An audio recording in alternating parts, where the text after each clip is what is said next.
अस्सलाम वालेकुम, मेरा नाम है ज़ुहैब भट्ट और आज आपको सुनाएंगे बांसुरी जो बज रही थी जब शहर जल रहा था।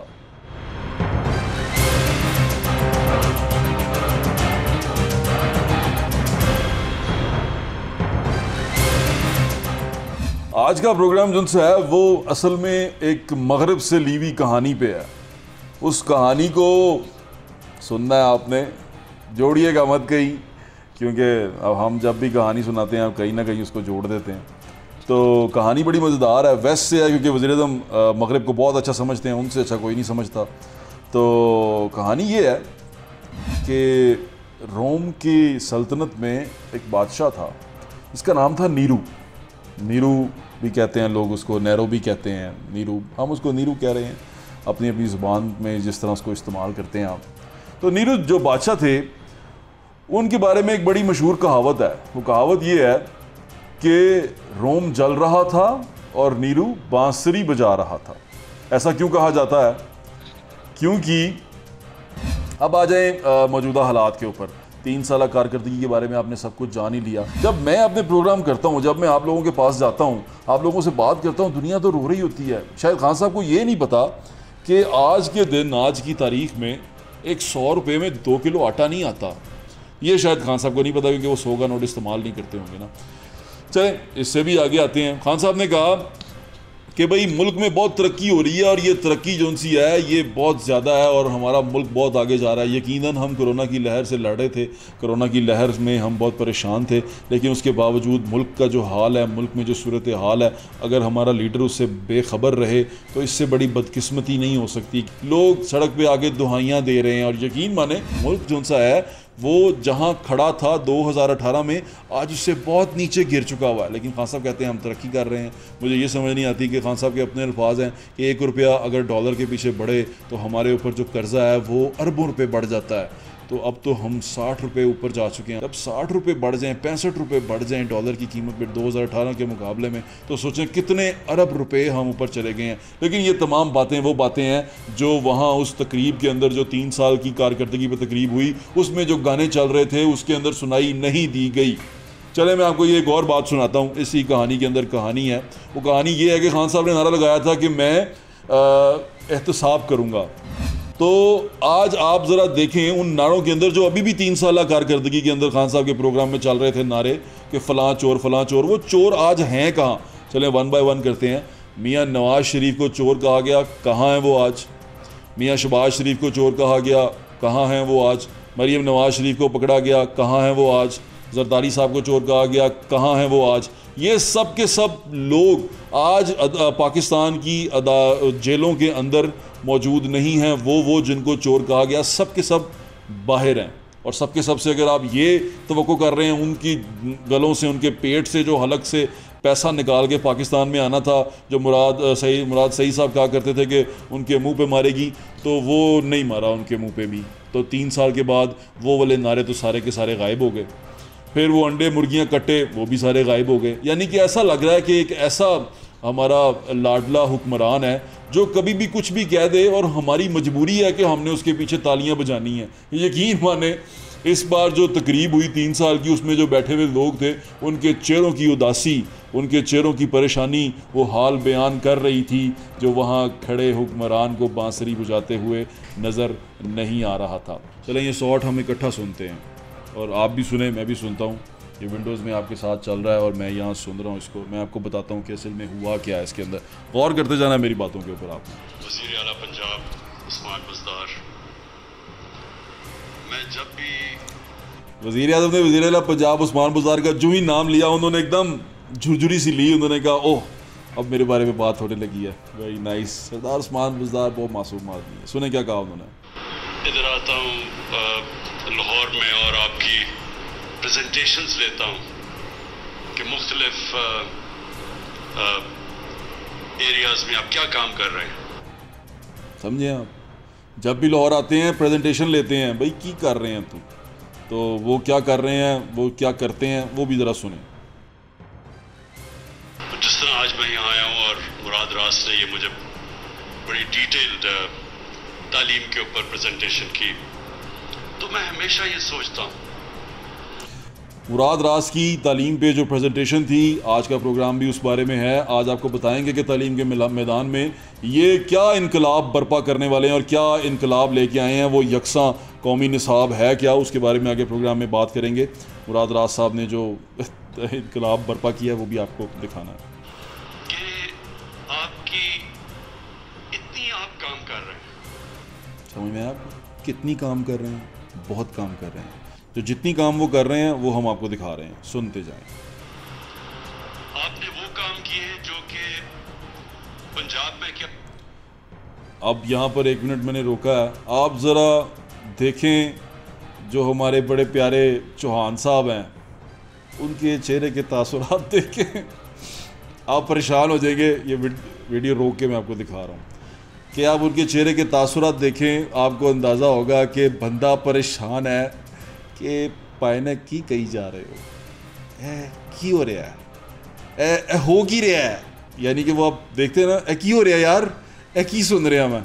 तो वो इस तरह परेशान है और शशदर हैं और उन्हीं नज़रों से वो देख रहे हैं कि की कही जा रहे हैं। दोनों मिनिस्टर्स भी जो हैं हमारे राजा यासिर हुमायूं साहब और मुराद रास साहब, दोनों के चेहरों पे जो तासुरात हैं वो भी बड़े अयां हैं। रोक के रखिए तस्वीर ताकि आप देख सकें। आगे सुने।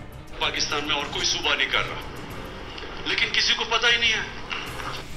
उन्होंने फरमाया कि जो काम सरदार उस्मान बुज़दार कर रहे हैं वो पाकिस्तान में कोई और सूबा नहीं कर रहा, ठीक है, लेकिन किसी को पता ही नहीं है।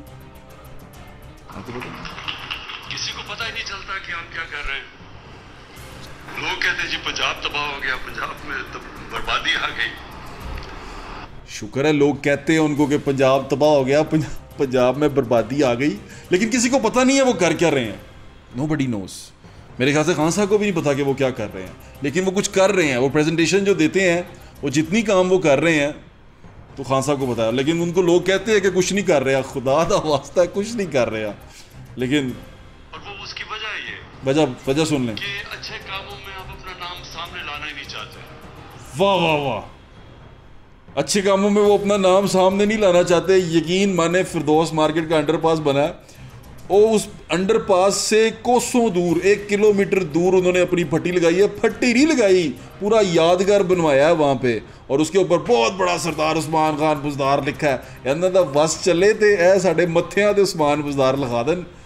खुदा दा खौफ करो, की गला कर चुप करके काम करते रहते हैं और लोग तनकीद करते हैं। ये चुप करके काम करते रहते हैं। जितने भी लाहौर के प्रोजेक्ट बन रहे हैं, किताबें छप गई हैं उसके ऊपर जनाब। हमारे पास खुद 2 किताबें पड़ी हुई हैं जो 2 साल की कारकर्दगी थी, अभी 3 साल वाली आने वाली हैं। लेकिन आप कह रहे हैं चुप करके काम कर रहे हैं। चुप करके काम कोई नहीं कर रहे, काम हो नहीं रहा। प्रॉब्लम ये है कि काम हो नहीं रहा। क्यों नहीं हो रहा, उसकी वजह ये है, ये तो मैं बता नहीं सकता आपको उसकी क्या वजह है, क्योंकि अगर मैंने कुछ बताया तो लोग समझेंगे कि पता नहीं क्यों बता रहा है ये। तो इसलिए हमने ये आप पे छोड़ा, क्योंकि आप खुद इस मुल्क में रहते हैं, अपने इर्द गिर्द देखते हैं। मेरा यकीन नहीं आ रहा तो एक काम करें, जो स्पेशली लोग जिनके दिल में आज भी मोहब्बत ऐसी है या ओवरसीज़ हैं, बाहर कहीं बैठे हुए हैं, दुनिया में कहीं दूर हमें सुन रहे हैं, वो अपने यहाँ फ़ोन करें किसी अजीज़ रिश्तेदार को, या जो यहाँ रहते हैं वो गली में बाहर निकल जाएं, किसी माड़े बंदे को, किसी रिक्शे वाले को, किसी बाइक वाले को रोक के पूछें यार ज़िंदगी कैसी गुजर रही है।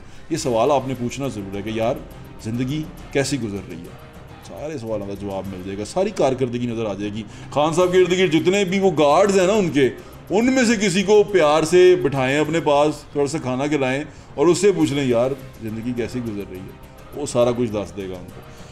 तो ये सारा कुछ तो एक साइड पे रहा। आए आपको इनकलाब दिखाता हूँ मैं, जो ये तालीम के मैदान में लेके आए हैं। आज का प्रोग्राम उस तलीमी इनकलाब के ऊपर है, तो तलीमी इनकलाब में आपको दिखाए बगैर रह नहीं सकता। आए आपको दिखाएं क्या इनकलाब लेके आए हैं।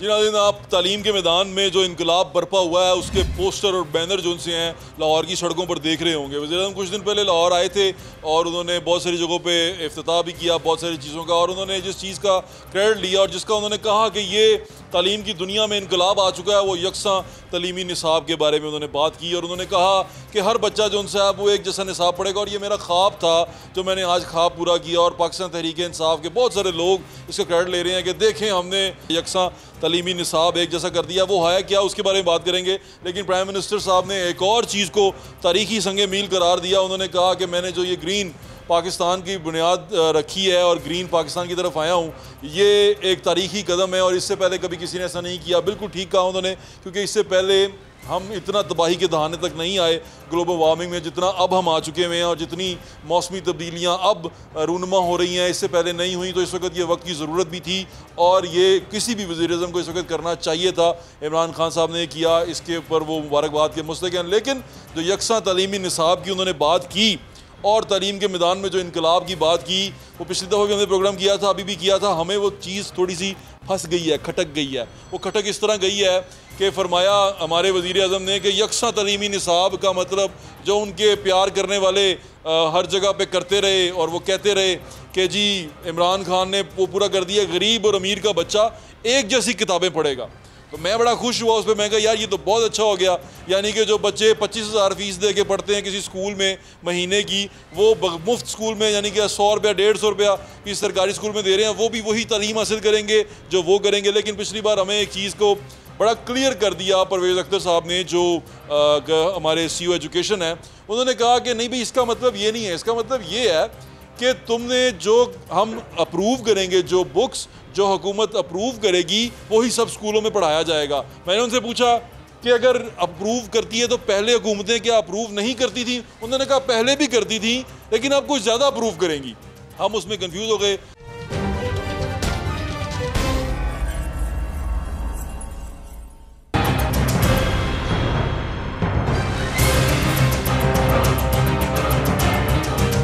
हमारे प्यारे प्यारे दोस्त हैं खालिद परवेज़ साहब। खालिद बुक डिपो का नाम हर स्टूडेंट जानता है। खालिद परवेज़ साहब हमारे साथ मौजूद हैं। ताजर तो हैं ही हैं लेकिन किताब दोस्त हैं, इसलिए मैं इनके पास आया हूँ और इनसे बात कर रहा हूँ कि ये यकसा निसाब के बारे में बताएं। अस्सलाम वालेकुम खालिद साहब, कैसे हैं आप? इनकलाब आ गया है तालीम के मैदान में और आप अभी तक आराम से बैठे हैं, खुशी मनाएं। तो हम मुंतज़िर हैं उस इनकलाब के जो आता हुआ दिखाई दे। बातों की हद, पोस्टर देखे नहीं आपने इनकलाब के? हद तक, लिखाई की हद तक तो मैं आपकी बात को तस्लीम करता हूँ। ठीक है। यकसा तालीमी निज़ाम का जिसको मतलब नहीं पता, हाँ, ये कौम को क्या करिकुलम दिया उन्होंने। ठीक है। तो आप कमेटियाँ बना दें जिनको एजुकेशन के बारे में पता नहीं है, वो उसको पास करेगी। मुझे दिखाएं सिंध में क्या पढ़ाया जा रहा है। वो भी उन्होंने माना नहीं है ना। चले बलोचिस्तान में, बलोचिस्तान में क्या पढ़ाया जा रहा है इन किताबों के साथ कंपैरिजन। हमारे पास कुछ किताबें भी बड़ी हैं, वो भी आपको दिखाते हैं। सबसे बड़ी खूबी इसमें ये क्वालिटी ये कि दुनिया का घटिया तरीन कागज इसको लगाया गया और दावा यकसा तालीमी निज़ाम का। और एक बड़ा अच्छा पॉइंट देखिए, मैं फ़र्क आपको दिखा रहा हूँ। इसमें फ़र्क ये डाला गया है कि जो पहले मवादात इसमें मवाद था और उसमें ज़्यादा कर दिया गया। अच्छा, ये पहली और ये इंटरनेशनल साइज़ है, पहली की उर्दू की किताब या किसी भी क्लास की हो, उसका ये साइज़ है। ये approved by Punjab curriculum board नहीं है? नहीं है। फ़र्क इसमें क्या है कि ये इसमें आपको रिश्वत नहीं देना पड़ती। अच्छा, खान साहब तो रिश्वत के बड़े खिलाफ हैं, इसका मतलब उनको पता नहीं है कि क्या हुआ ये? देखें, मैं ये कहता हूँ कि ये एक वाहिद इदारा, वाहिद चीज़ बची थी एजुकेशन का मैदान जहाँ रिश्वत नहीं थी। जब 4 मिलों को या 6 मिलों को आप इजाज़त दे देंगे, मैं अपनी इंडस्ट्री को परवान चढ़ाना चाहता हूँ। इसका ये मतलब नहीं कि लूट मार का बाज़ार गर्म हो। इसका 100 रुपये रेट था कल तक, जब करिकुलम बोर्ड ने इसको टेंडर मंजूर कर लिया। ये और कितने का हो गया? ये 130 का हो गया। खालिद साहब ने एक मुद्दा उठाया है नाज़रीन, वो उन्होंने कहा है, मैं आपको उसको एक्सप्लेन कर देता हूँ। वो कहना चाह रहे हैं कि जो पेपर यूज़ हो रहा है सरकारी किताबों में, उसकी क्वालिटी जो सी है वो जो प्राइवेट बुक्स छपती हैं उनसे बहुत लो है। और 4 मिलों को सिर्फ ठेका दिया गया है कि 4 मिलें सरकारी किताबें छापेंगी और वो 4 मिलों का पेपर छापेंगी नहीं। मैं आपकी बात को काटता चलूँ, 4 मिलें जो हैं वो कागज़ दे सकती हैं और कोई अलाउ नहीं है। और उसकी शर्त यही है इनवाइस दिखाए, यानी कि वहाँ से इसने ख़रीदा है, उसकी इनवाइस आई है, टैक्स अदा किया है, फिर किताबें अप्रूव होंगी, फिर उसको बिल मिलेगा जो उसने प्रिंटिंग की है सरकार की। एक करिकुलम के बारे में तो एक करिकुलम देखे, इसमें तशरीह गलत हुई। ज़ुबैदा जलाल के दौर में जो पॉलिसी आई थी उसका मतलब ये था कि ये एक करिकुलम है, इसके अंदर रहते हुए आप किताब को छापें, ठीक है, जिसकी अच्छी होगी टीचर को अख्तियार है कि बच्चों को रिकमेंड करे। तो इसके लिए उन्होंने बोर्ड बना दिया, बोर्ड से आपको क्या इतराज? बोर्ड से इतराज़ ये है कि मेरा कंपटीटर है, हाँ, मैं उससे अप्रूवल लूँ। आप मेरे कंपटीटर हैं, मैं तो आपको सारी ज़िंदगी चक्कर लगा लगा के मार दूंगा, रोल दूंगा, लेकिन आपको मैं एनओसी इसका नहीं दूंगा। बात कंपटीटर एनओसी दे रहा है, कौन कंपटीटर है ये बताएं? देखिए, एक तो ये curriculum Punjab curriculum text book है, ठीक है, इससे लेना है अप्रूवल, ठीक है, हाँ, और मैं भी छापता हूँ, आप भी पब्लिशर है, हाँ, तो मैं उनके पास जाऊँगा। देखिए सोचने वाली थोड़े पैसे दें खालिद साहब फिर। नहीं, वो उसके लिए और टीमें बढ़ी हैं। एक उन्होंने कमेटी बना दी है, 80,000 रुपया उसको जमा करें। अच्छा, एक मजमून का, एक किताब का 80,000 रुपया एक किताब का आप दे, वो जो भी उसमें होगा जिम्मेदारी आपकी। बड़ी खूबसूरत बात कह रहा हूँ, ठीक है, मैं बात मुझे बीच में एक ज़हन में आ रही है बार बार। अभी आप जिक्र हो रहा था ऑफ द रिकॉर्ड कि उन स्कूलों में लगी, उन स्कूलों में लगी। मैं ये कह रहा हूँ कि सारी चीज़ों को छोड़ दो, एक रियासत की जो अपने इदारे हैं जिसको अब फेडरल बोर्ड कहते हैं, ठीक है, जिसको आर्मी पब्लिक कहते हैं, ठीक है, उन स्कूलों में मुझे किताब दिखा दे। नहीं तो मैं आपको दावत देता हूँ, सुबह आप मेरे पास तशरीफ़ लाएँ, मैं आपको सारी वो किताबें दिखाऊँ जो उन फेडरल बोर्ड की हैं, जो फेडरल बोर्ड की हैं, जो उन इदारों की हैं, जो वहाँ पढ़ाई जा रही हैं, उसमें से 50% किताबें गैर मुल्की हैं। ये देखें, आप मुझे ये बताएं, क्या उन्होंने एनओसी ले लिया? क्या इन्होंने जो अमल क्या बातें कर रहे हैं आप? अच्छा, क्या आपने दावा किया कि हमने राइज कर दिया यकसा तालीमी निज़ाम? अगर यकसा तालीमी निज़ाम, मैं एक ज़िम्मेदार आदमी हूँ, आपके प्रोग्राम की वसासत से कह रहा हूँ, अगर पूरे मुल्क को छोड़ दें, आप शहर लाहौर में कहीं अगर आप दिखा देंगे तो मेरे जैसे ज़िम्मेदार आदमी को मीनार पाकिस्तान पर लटका दे। अच्छा नाज़रीन, हम क्योंकि थोड़े सादा हैं तो सादा लोग ये समझ रहे हैं कि जो किताबें एजीसन में पढ़ाई जाएंगी वो इस्लामिया स्कूल शेरा वाले गेट में पढ़ाई जाएंगी, वही किताबें जो है ना अच्छू नाई का बेटा भी पढ़ेगा और वही मियाँ रियाज जो बहुत बड़े बिजनेसमैन हैं उनका बेटा भी पढ़ेगा। तो ये हम ये समझ रहे हैं क्योंकि हम थोड़े सादा हैं, तो सादा लोग ये समझ रहे हैं क्या ये ऐसा ही होगा कि अच्छू नाई और मियाँ रियाज का बेटा एक ही चीज़ पढ़ेगा? मेरी क्या बातें आप कर रहे हैं। एक पाकिस्तान की तारीख में एक दफ़ा हिस्ट्री आई थी, जुल्फ़कार अली भुट्टो ने एक एजुकेशन पॉलिसी दी थी जिसके तहत तमाम लोगों को यही बात की गई थी। तब मेरिट रखा गया था ना, फिर मेरिट पर उसका नतीजा ये निकला कि उसको फांसी पर लटका दिया गया। बात मेरी समझ रहे आप मोहब्बत करते हैं ना भुट्टो साहब से? पहले मैं नहीं, मेरी बात सुने, वो साहब इलम आदमी, बिल्कुल ठीक है, उन्होंने इलम के लिए बड़ी खिदमत दी होंगी, बिल्कुल दी होंगी, कोई शक नहीं है। ये जो फीसों की अदायगी थी नहीं होती थी, लेकिन हमारे वजीर आज़म भी तो तालीम दोस्त हैं। कोई भी आदमी, एक स्टूडेंट का जो मेयार था वो 10 पैसे में पूरा शहर फिरता था। आप ठीक कहते हैं, सुन ले, वजीर आज़म इमरान खान तालीम दोस्त नहीं है क्या? आप कैसी बातें कर? मैं ये कहता हूँ उनके पास, जब आप क्या खिलाड़ी हैं, बहुत अच्छे खिलाड़ी हैं आप, हाँ, आप जैसा तो सहाफ़ी भी कोई नहीं है, मेरे जैसा जो टीम ही नहीं है कोई साथ, तो फिर आप क्या कर लेंगे? तो सीख लेंगे। ये एक सीखने की में आप मेरे मुल्क को तबाह करेंगे। बड़े जालिम है खालिद साहब, आप बड़े जालिम है, आपने बड़ा जुल्म किया है। देखें वज़ीर आज़म बड़ा मेहनत कर रहे हैं, तालीमी इनकलाब नहीं आया। देखें मेरी बात सुने, तालीमी इनकलाब नहीं आया। इनकलाब जो है नसीबों वालों को मिलता है, बड़े आगे पोस्टर लगे हुए हैं यार खालिद साहब, बड़ी मुश्किल से होता है। पोस्टर लगे हुए हैं पूरे लाहौर में, तालीमी इनकलाब आ गया। हुक्म करें कि मैं मीडिया ही सारे पाकिस्तान में लगा देता पोस्ट। माँ बाप अभी जो बैठे प्रोग्राम देख रहे हैं वो ये समझ रहे हैं, जो मैं बार बार कहना चाह रहा हूँ, आपका मुद्दा बिल्कुल ठीक है, वो तो बिजनेसमैन पॉइंट ऑफ व्यू से है। वो कह रहे हैं कि भाई मेरा बच्चा जो एचिसन में पढ़ाया जा रहा है, जो बड़े वीकन हाउस में या लकास में पढ़ाया जा रहा है, मेरा बच्चा इस्लामिया स्कूल में वही पढ़ेगा। अल्लाह करे आपकी ज़ुबान मुबारक हो। चलो ये भी जान लेते हैं। मैं आपको बता दूं, इसको कहते हैं इस्लामी जमहूरिया पाकिस्तान। मेरी जान मेरी शान जी। यहाँ किसी की बात ना सुनी जाती है ना की जाती है, जैसा कहते हैं वैसा करते हैं, ऐसा कोई निज़ाम नहीं है। वो कहते हैं ना, हक बात को ज़माने से छुपा रखा है, अजब तमाशा सरेआम लगा रखा है। अजब तमाशा लगा रखा है। आपने खालिद परवेज़ साहब की बात सुन ली, कागज़ पे उनको बड़ा एतराज़ था। एक और चीज़ मैं आपको दिखाना चाहता हूँ, ये भी वीडियो है क्योंकि खान साहब ने कहा कि यार वज़ीर आला उस्मान बुज़दार जो उनसे हैं वो बताते ही नहीं है, इतना सा काम करते हैं और इतना बड़ा इश्तिहार नहीं लगाते हैं। मैं आपको उनके काम की छोटी सी मिसाल दिखाता हूँ। उनके बड़े फेवरेट डीसी लाहौर थे मुदस्सर रियाज मलिक साहब, उनको OSD कर दिया गया। पुराने डीसी साहब की तमाम कारनामों से आप वाकिफ़ ही हैं, तो उनका जाते वक्त जो उनका अलविदाई तकरीब हो रही है वो ज़रा देखें, विजुअल साथ चल रहे हैं, देखते जाएँ। गाड़ी जा रही है और गाड़ी के आगे एक डाला है, पीछे तमाम जो ACs हैं उनकी फोर्स है पूरी, जो उनके पास उनको जो डाले मिले हुए हैं असिस्टेंट कमिश्नर्स को डबल कैबिन, वो पीछे सारे वो हैं जो हमारे जो 7-8 हैं असिस्टेंट कमिश्नर्स, हूटर्स चल रहे हैं और वो गुलपाशी हो रही है। जो अगला डाला है उसके पीछे बैठा हुआ जो बंदा है वो गुलपाशी कर रहा है। ये अंदर से जो विजुअल DC साहब की गाड़ी से रिकॉर्ड हुए हैं उनमें नज़र आ रहा है कि अगला जो गार्ड बैठा हुआ है और दूसरा जो उनके साथ मुलाजिम बैठा हुआ है वो बड़ी शिद्दत से गुलपाशी कर रहा है। उसने फूल लेके रखे हुए हैं और वो गुलपाशी कर रहा है। ऐसे लग रहा है कि अल्लाह माफ़ करे, बहुत बड़ा लीडर जो उनसे लाहौर का वो उससे जुदा हो गया और वो जा रहा है उनको छोड़ के। और वो तमाम बहुत अफसरदा हैं। जो उमर शेर चट्टा साहब हैं वो मेरे ख्याल से DC बन गए हैं नए, तो उनको फिर इन्होंने फूल नहीं बरसाए होंगे उनके लिए, क्योंकि उनको मुदस्सर रियाज मलिक के जाने का बड़ा दुख है।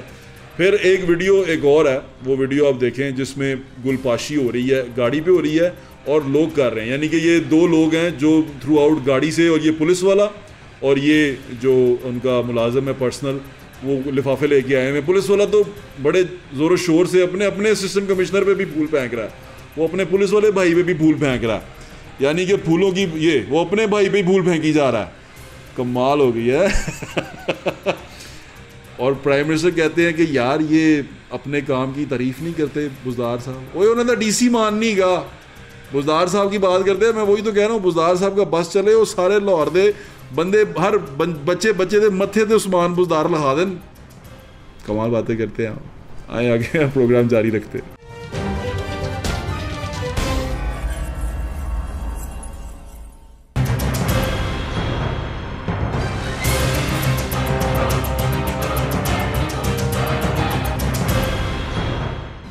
जी नाज़रीन, आपने खालिद परवेज़ साहब की बात सुन ली। एजुकेशनिस्ट की बड़ी अशद ज़रूरत यहाँ पर महसूस हो रही है थी कि हम जानना चाहते हैं कि स्कूल्स में क्या पढ़ाया जा रहा है। एक स्कूल्स की एसोसिएशन है, उसके प्रेसिडेंट हैं मियां रज़ा साहब, वो हमारे साथ मौजूद हैं। अस्सलाम वालेकुम सर, कैसे हैं आप? वालेकुम अस्सलाम। तबीयत ठीक है आपकी? अल्हम्दुलिल्लाह। अच्छा सर, मैं आपसे पहला सवाल ये पूछना चाहता हूँ, मेरे समेत बहुत सारे लोग ये सोच रहे हैं कि किताबें जो सी हैं वो निसाब से हम जो मुराद लेते हैं, सादा लोग हैं और जो खान साहब के चाहने वाले हैं वो भी, कि तमाम स्कूलों में एक निसाब यानी कि एक किताब पढ़ाई जाएगी जो बड़े स्कूल में पढ़ाई जाती है, यानी जिसकी फ़ीस जो सी 25,000 रुपया है, उसमें भी वही किताब पढ़ाई जाएगी जो जहाँ पर 100 रुपया फ़ीस है वहाँ पढ़ाई जाती है। ऐसा है, ऐसा होगा? ये जब इन्होंने पिछले साल दिसंबर में अनाउंस किया सिंगल नेशनल करिकुलम के बारे में, तो जनवरी में Punjab curriculum and text book board ने ये कैटेगोरिकल मीटिंग में बुला के सब स्कूल होल्डर्स को भी और जितने भी हमारे ये पब्लिशर्स हैं इनको सबको एक ही दफ़ा कह दिया कि इसके अलावा कोई किताब नहीं प्रिंट होगी। एक किताब देंगे हम आपको, एक किताब देंगे। अच्छा, उसके ऊपर फिर मैंने प्राइवेट में भी सरकारी में भी, प्राइवेट भी और सरकारी भी, फिर मैंने उसके ऊपर कॉलम लिखे, डिफरेंट चैनल्स पे मैंने बात की, इवन कि मेरी इमरान खान साहब से टेलीफोनिकली बात भी हो गई। अच्छा, मैंने उनके भी गोश्तवार की। ये आपकी ऑनलाइन हुई? ऑनलाइन जी, मेरी कॉल भी मिल गई उनसे। अच्छा, वो हमें शेयर करेंगे हमसे? बिल्कुल, मैं आपसे शेयर करूँगा। क्या कहा उन्होंने आपको? उनको मैंने यही बताया कि जो हमें प्रॉब्लम स्कूल्स को आ रही हैं, टीचर्स को आ रही हैं, बच्चों को आ रही हैं, तालीम को आ रही हैं, उसमें जो अथॉरिटीज़ इन्वॉल्व हैं आप उनके ऊपर ज़रा नजर सानी फरमाएं। जनाब वज़ीर-ए-आज़म साहब, आपका तालीमी विजन जो है यकसा निसाब तालीम काबिल सताइश है। सर, मेरा सवाल ये है कि क्या तालीमी निज़ाम में प्राइवेट स्कूल और प्राइवेट टीचर्स मुल्क पाकिस्तान के लिए मजीद खिदमात अंजाम दे सकते हैं? क्योंकि सर हमें ना तो किसी फैसले में शामिल किया जाता है, ना हमें स्टेक होल्डर समझा जाता है, और जितनी भी अथॉरिटीज हैं खास करके पंजाब की, वो किसी भी मामले में हमें शामिल नहीं करते। मैं हैरान हूं कि आपसे किसी ने कंसल्ट नहीं किया, क्योंकि शफकत महमूद जो फेडरल एजुकेशन मिनिस्टर हैं उन्होंने मुसलसल मीटिंग्स की हैं। मैं ये पूरा चेक करूंगा कि आप कह रहे हैं कि स्टेक होल्डर्स को नहीं लिया। हम मुसलसल कोशिश कर रहे हैं बातचीत करने की प्राइवेट स्कूल से। अब बड़ी मुश्किल से हमने चीज़ों को सेटल डाउन करने के बाद जब स्कूल खुलवाए, वो भी आप कह लें कि सुप्रीम पावर के कहने के ऊपर स्कूल खुले। सुप्रीम पावर से मुराद है कि इमरान खान साहब के कहने के ऊपर स्कूल खुले। सुप्रीम लीडर तो हैं वो। जी, और उसके बाद फिर मेरी मीटिंग्स भी हुई, मुराद राज से भी हुई, और क्या कहते हैं महमूद साहब से उनको सारी बातें बताई कि देखें अगर पाकिस्तान को भी देखें तो इस वक्त कम से कम 2.5 करोड़ बच्चा है जो तालीम हासिल कर रहा है, 23 मिलियन बच्चा है जो आउट ऑफ स्कूल है। अगर एक्यूमुलेट करें तो ये 50 मिलियन बच्चा बनता है। आप कैसे 50 मिलियन बच्चे को एक ही किताब पढ़ा सकते हैं? ये बात वज़ीर तालीम जो हमारे वफाकी वज़ीर उन्होंने मानी, लेकिन जो हमारे सूबाई वज़ीर हैं वो इस बात को मानने से इनकारी थे। खान साहब ने क्या कहा था आपको? खान साहब ने कहा था कि मैं शफकत महमूद साहब की ड्यूटी लगाऊंगा कि वो इन सारे मामलात को देखें और आपसे रब्ता करें। जबकि उन्होंने रब्ता है नहीं वो कर सके, चले मैंने रब्ता कर लिया, फोन पे ऐसे ही होता। मैंने कोशिश की रब्ता करने की और मैंने उनको अप्रोच करके उनको ये सारी गुजारिशात पेश की और उसके बाद बुक पब्लिशर्स को NOC देने की कमिटमेंट की गई। ठीक है, ये कमिटमेंट भी कर दी। तो मैंने उस वक्त दोबारा कहा कि किताब इस दफ़ा पब्लिशर को ये नहीं देंगे, क्योंकि इनका जो बैक एंड पे प्लान है कि हमने अपनी PCTB की किताबें पूरे मुल्क में लगा देनी है, तमाम बच्चों के साथ लगा देनी है, सिर्फ अपनी हुक्मरानी कायम करने के लिए या एरोगेंस दिखाने के लिए, उससे पीछे हटने वाले नहीं हैं। अच्छा, ये तो बड़ा क्रेडिट ले रहे हैं। उन्होंने कहा कि एक किताब, यानी कि हम तो गरीब लोग हैं ना, गरीब खुश हो गए कि अमीर के बच्चे की तरह हमारा बच्चा भी वही किताबें पढ़ेगा। सर वो किताब का क्रेडिट ले लें लेकिन बच्चों को तबाह ना करें। देखिए मैं आपसे अर्ज करूं, जैसे अभी आप क्लास 1 की बात कर रहे थे ना, क्लास 1 में पहले 40 सफ़ों में गिनती सिखाई गई है। 7 साल का बच्चा क्लास 1 में होता है। हमारा जो प्राइवेट स्कूल का बच्चा है वो 4.5 साल की उम्र में पूरी गिनती सीख लेता है। बिल्कुल सीख लेता है। इसी तरह अगर आप उर्दू देखें और इंग्लिश देखें तो पहले जो 30 सफ़े हैं, 35 सफ़े हैं, उसमें भी वो प्ले ग्रुप का काम करवाया गया है जो उम्मी तौर पे हम 4.5 साल की उम्र में करवा देते हैं। अच्छा, वैसे मैं आपको बताऊं, हम ये सोचते हैं कि स्टैंडर्ड ऑफ एजुकेशन एक जैसा होगा। प्रॉब्लम ये नहीं है। तालीम का इनकलाब ये होता है कि जो टीचर बीकन हाउस में पढ़ा रहा है, लकास में पढ़ा रहा है, HSN में पढ़ा रहा है, उसी स्टैंडर्ड का टीचर, उसी तरह का टीचर इस्लामिया स्कूल में भी पढ़ाएगा। ये है तालीमी इनकलाब जो मैं सोच रहा हूँ, जो मेरी नज़र में है।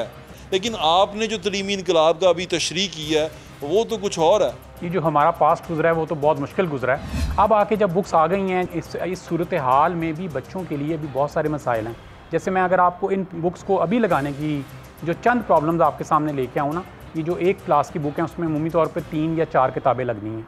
3 या 4 किताबों को अगर पेज कैलकुलेट कर लिए जाएँ तो वो तकरीबन बनते हैं 400 से 500। जो खालिद साहब अभी कह रहे थे जी, 500 पेजेस बनते हैं। जी ठीक है। और हमारे पास जो बच्चों का सेशन मुकम्मल कराने के लिए बकिया टाइम है वो एक बच्चे के पास सिर्फ 50 डेज बके हैं। अब ये 170 किताब सर 50 दिनों में ये 400 पेजेस बच्चे कैसे पढ़ेंगे? अगर आप कहते हैं कि ये सिंगल नेशनल करिकुलम के मुताबिक है, और सिंगल नेशनल करिकुलम में जो एक बहुत बड़ा डिफरेंस ये बयान कर रहे हैं कि जी वो SLO बेस्ड होगा, वो बच्चे SLO मतलब क्रिएटिव, SLO से मुराद है कि स्टूडेंट लर्निंग ऑब्जेक्टिव्स होंगे उसके। ठीक है। वो तमाम पब्लिशर्स लर्निंग ऑब्जेक्टिव के ऊपर काम कर रहे हैं। सर मुझे थोड़ा सा ये क्या है? देखिए उसमें कोई भी जो लर्निंग ऑब्जेक्टिव दिया जाएगा ना, जैसे कोई हम बच्चे को पढ़ाते हैं नोज़ पढ़ाते हैं तो नोज़ का मतलब है कि ये दिस इज़ नोज़, आप इसे दिस इज़ नोज़ भी कह सकते हैं और दैट इज़ नोज़ भी कह सकते हैं। इसमें एक और जो चीज़ इन्होंने डाली थी ना, जो मैं जिसका जिक्र करना चाह रहा था, वो था क्रिएटिविटी, कि बच्चे क्रिएटिव काम करेंगे, बच्चे तखयलाती सोच डेवलप करेंगे अपने अंदर। तख्लीकी जो सा है, इन्होंने बच्चों की सलाहियत उभारने की कोशिश की है, ये चाहते हैं कि ऐसा हो। जो मेन करिकुलम है उसका तो ऑब्जेक्टिव ये है। इस ऑब्जेक्टिव को पाने के लिए जो इनके इकदामात हैं वो क्या इस तरह के हैं कि हम ये ऑब्जेक्टिव पालेंगे? देखें जो सिंगल नेशनल करिकुलम के जो की ऑब्जेक्टिव्स हैं, मैं आपको 5, 6, 7 का जिक्र कर देता हूँ ताकि लोगों को, सुनने वालों को आसानी हो जाए। इसमें कुरान को तर्जमे से डाला गया है, बिल्कुल ठीक है, बहुत अच्छी बात है। इसमें पाकिस्तान के स्टैंडर्ड्स, एस्पायरेशंस, पाकिस्तान की जो सालमियत है उसके मुताबिक हमने रहना है, आइन के अंदर रहते हुए ये सारी चीज़ें बननी हैं।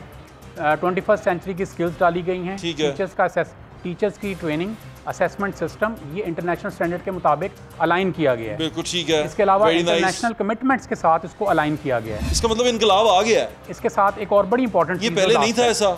पहले भी था, डिफाइंड नहीं था, हेडिंग्स नहीं थी, ये क्या क्लेरिफाई नहीं किया हुआ था। नहीं समझ नहीं आ रहा है, मैं कंफ्यूज कर रहे हैं आप, वो लोग भी कंफ्यूज हो रहे हैं। यानी कि पहले भी यही कुछ था। देखिए पहले जो करिकुलम था हमारा, उस करिकुलम में और इस करिकुलम में सिर्फ 20% का फ़र्क है। पहले वाला उस 20% के अंदर जो एक बहुत मेजर फ़र्क है वो है बच्चों ने रट्टा नहीं लगाना, बच्चों ने कॉन्सेप्ट क्लियर करना। MCQs की टाइप चीज पे करेंगे ना, MCQs हो गया या कॉन्सेप्ट क्लियर हो गया, या दुनिया में ऐसे MCQs होते हैं, या बच्चा अपनी मर्जी का आंसर दे दे, जैसे मैंने आपको एक मिसाल पहले दी। इसका मतलब तालीमी इनकलाब 2006 में ही आ गया था। देखिए तालीमी इनकलाब तो ना उस वक्त आया था ना अब इसकी वजह से आना है। तालीमी इनकलाब से मुराद है, मेरा तो है तबाही का इनकलाब एक आ रहा है जो कि आने वाले 6 महीने किधर लेके जा रहे हैं आप मुझे कह रहे हैं चीजें अच्छी भी हो रही हैं, फिर आप कह रहे हैं तबाही भी आ रही, क्या करना क्या चाह रहे हैं? पहले नंबर गेम में थे हम, ठीक, अब नंबर गेम में नहीं है। आप नंबर गेम से निकल के ग्रेड्स में जाएंगे। अब आपने कॉन्सेप्ट देना है, जैसे यूनिवर्सिटी में हमारा CGPA आता था, जैसे O लेवल GPA आता था। जी बिल्कुल वही फार्मूला वही है, लेकिन अगर इसको और आसान करके लोगों को समझाना है तो फिर O लेवल्स की मिसाल दी। यानी कि पहले जो सा है वो हम साइकिल पे जाते थे, अब हम जो सा है वो साइकिल की बजाय मोटरसाइकिल पे जाएंगे, लेकिन रोड वही है। रोड वही है। मैं रोड की एग्जांपल ये देना चाहूँगा कि रोड बेसिकली टीचर है सर, लेकिन CGPA में पता क्या प्रॉब्लम होती है? मैं खुद CGPA देख के आया हूँ, चीज़ें करके आए हैं हम। यूनिवर्सिटी लेवल पे CGPA होता था, उसमें ये होता है कि आपकी पता नहीं चल पाता कि आप कितने के लायक हैं। वो CGPA आ जाता है 2 आउट ऑफ 4 आता है ना, तो 2.9 वाला बड़ा अच्छा बच्चा होता है, तो 3 वाला तो बहुत ही अच्छा होता है, 3.4 वाला तो बड़ा A क्लास होता है। जब हम नंबर्स में आते थे तो बच्चा जो सा बड़ा ख्वाहिश रखता था कि मैं 90% मार्क्स ले लूँ, 98 मार्क्स आए, 99 मार्क्स आए। इवन मैथमेटिक्स में बच्चों के 100 marks out of 100 out of 100 आ जाते थे। तो अभी सिचुएशन जो सी है वो आपने CGPA में कन्वर्ट कर दी है। अभी तो हम उस चीज़ से निकल गए हैं ना, बच्चे पे क्या फ़र्क पड़ा? ज़ुहैब साहब देखें, जो बच्चों का 100% मार्क्स लेने वाला जो एक क्राइटेरिया चल रहा था ना, बच्चे पढ़ के रट्टा लगा के नंबर तो पूरे ले लेते थे, लेकिन स्किल्स नहीं होती थी। सारे रट्टा नहीं ना लगाते थे। नहीं, मेजॉरिटी, मैं वैसे इसको दूसरी लैंग्वेज में कहता हूँ कॉन्सेप्शनल रट्टा लगाते थे वो। आप सारे बच्चों को रट्टा नहीं कह सकते। ये तो आप ये हुआ कि आप खुद ही जज कर रहे हैं, खुद ही जज, खुद ही ज्यूरी, खुद ही सारा कुछ जवाब दे दिया। मेरी गुजारिश ये है कि देखें, जब आपने मार्क्स का सिस्टम करना है ना, तो जो चेकर, पेपर चेकर हूँ ना मैं, फ़र्ज़ करें तो मैंने किताब से लिया हुआ आंसर को टिक करना है या मैंने सही देना है, अगर मैं यहाँ का पुराना पेपर चेक करूँ। लेकिन अगर मैं नए सिस्टम को देखूँ तो उसमें किताब के दिए हुए आंसर की ज़रूरत नहीं है। अच्छा, फिर जाते जाते आखिरी बार ये बता दें कि इनकलाब जो सा है वो आ गया। देखें, जो 6 महीने के बाद जब ये बच्चे, तकरीबन 1 करोड़ बच्चा इस वक्त गवर्नमेंट स्कूल्स में है और तकरीबन 2 करोड़ बच्चे प्राइवेट स्कूल में हैं, जब इन्होंने एग्ज़ाम्स देने हैं तो उस वक्त जो बच्चों की सूरत हाल सामने आनी है वो इनकलाब का फ़ैसला करेगी।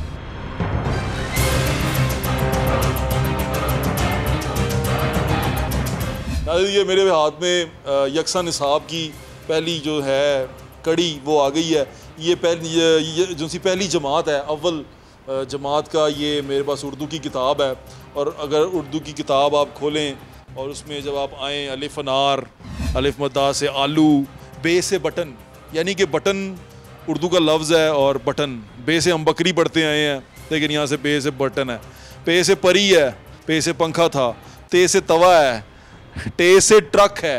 ट्रक भी मेरे ख्याल से इंग्लिश का वर्ड है, टे से टमाटर हो सकता है, लेकिन टे से ट्रक लिखा गया है।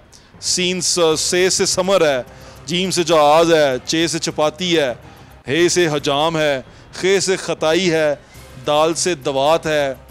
अब यहाँ पर एक और डबल रोटी, दाल से डबल रोटी। हम दाल से हमेशा ढोल पढ़ते आए हैं, लेकिन ढोल क्योंकि कहीं और बच गए हैं इसलिए दाल से डबल रोटी हो गई है।